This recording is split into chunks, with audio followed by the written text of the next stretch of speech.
Arthur deserves so much better than to become a villain. I actually don't fault him for his fall from grace. I would have definitely ended up being a villain too if it were me. Now we gotta back it up, and really get into why NEP is taking the side of a bad guy. Now, just a little bit about me. Outside of anime, I'm about 70-30 when it comes to rooting for the bad guys, okay? Because some of them have very valid reasons deep down. Like Jason, for example. Those kids terrorized him and they stood by and watched as he drowned. His mama was right and so was he. Now, he didn't need to just be cutting down random folks, but I get why he had a chip on his shoulder. Now, when it comes to anime, I tend to be 90-10 when it comes to the heroes, and I think that's because of the lens most anime are presented through. It's meant to be a story about the good guys winning in their triumph. When it comes to King Arthur, he had the setup to be just that in Seven Deadly Sins. Then things went awry. Let's get into it by starting with the who's who and the what's what. Arthur Pendragon first appears in Seven Deadly Sins at the ripe age of 16. He's a polite and personable young man who is adjusting to becoming king. Despite being warm and upbeat, he takes his duties very seriously. However, he's not naive. He's very aware that his older adopted brother tried to kill him, but he still keeps hope for that relationship to be repaired in the future. Now, for how he actually became king, when he was 14, a giant sword appeared in Camelot. King Uther said that whoever pulled it out would be the next king. Arthur pulled it out,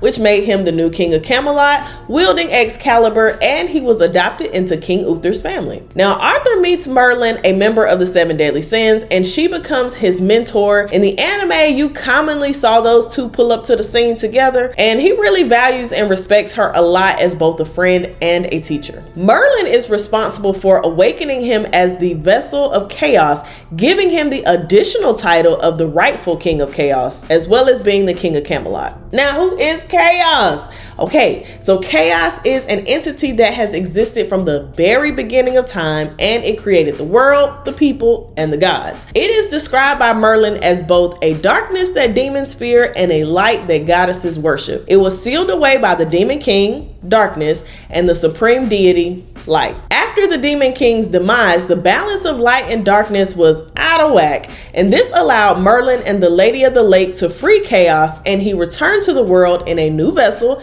our beloved King Arthur, making him the king of chaos. Now, their intention of doing this actually wasn't as bad as it might seem. The goal was to end the reign of the gods by instead beginning the age of chaos, where humans would be the dominant force in Britannia. But as we all know, no good deed goes unpunished. If you're not familiar with Seven Deadly Sins, you might think him becoming chaos was the tipping point, but it actually wasn't. I intentionally left out the actual cause of him becoming evil. So now let me give you the timeline.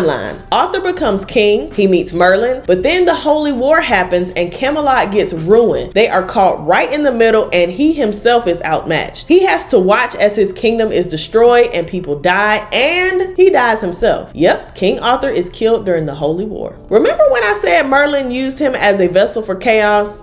She did, but that actually happened after he was already dead. So this act revived him, but even then he doesn't immediately become a villain. He's still a composed and righteous king. The purpose of all of this rigmarole was to shift the power from the gods back to the people. Then we get the King Arthur of the Four Knights of the Apocalypse, the sequel series to Seven Deadly Sins. By this point, everything he's gone through and witnessed has really changed him. It corrupted him. He's less protective and more controlling, going off the deep end with his ideals that only humans should exist. He wants to build a world where the destruction of Camelot never happens again. In my opinion, Arthur Pendragon starts to lose his humanity after seeing his home and his people destroyed. That's really what it all boiled down to. He went from being a supporting protagonist in Seven Deadly Sins to the main antagonist in the Four Knights of the Apocalypse. So when people say he turned evil, it's really not that simple, y'all. It's really not. So are you starting to see how being a villain isn't always black and white? At this point, I've given you the entire fall from grace of Arthur Pendragon, and it really wasn't even his fault, y'all. If it were me and I lost my home and my people, hell, I even lost my life, you damn right I'm coming back as a villain in the worst way. In fact, I would have been evil from the time they woke me up with chaos. It wouldn't have took me that long to change. So Arthur held out a lot longer than I would have, if I'm just being honest. But what about you, okay? So what do you think of this? Was this the natural conclusion for King Arthur in all all that he went through, or do you think he still could have gone about it differently? I want to hear your thoughts. I really hope you loved this video, and if you didn't, I am so sorry. I promise I will do better next time. But while you're here, why don't you check out my first season review of 7 Deadly Sins and see just how far I've come in this YouTube journey, y'all. And actually, I will be making a season 2 review as well in the future, so make sure you subscribe if you haven't already so you will know when that drops. When one arc ends, another one begins. See you next time.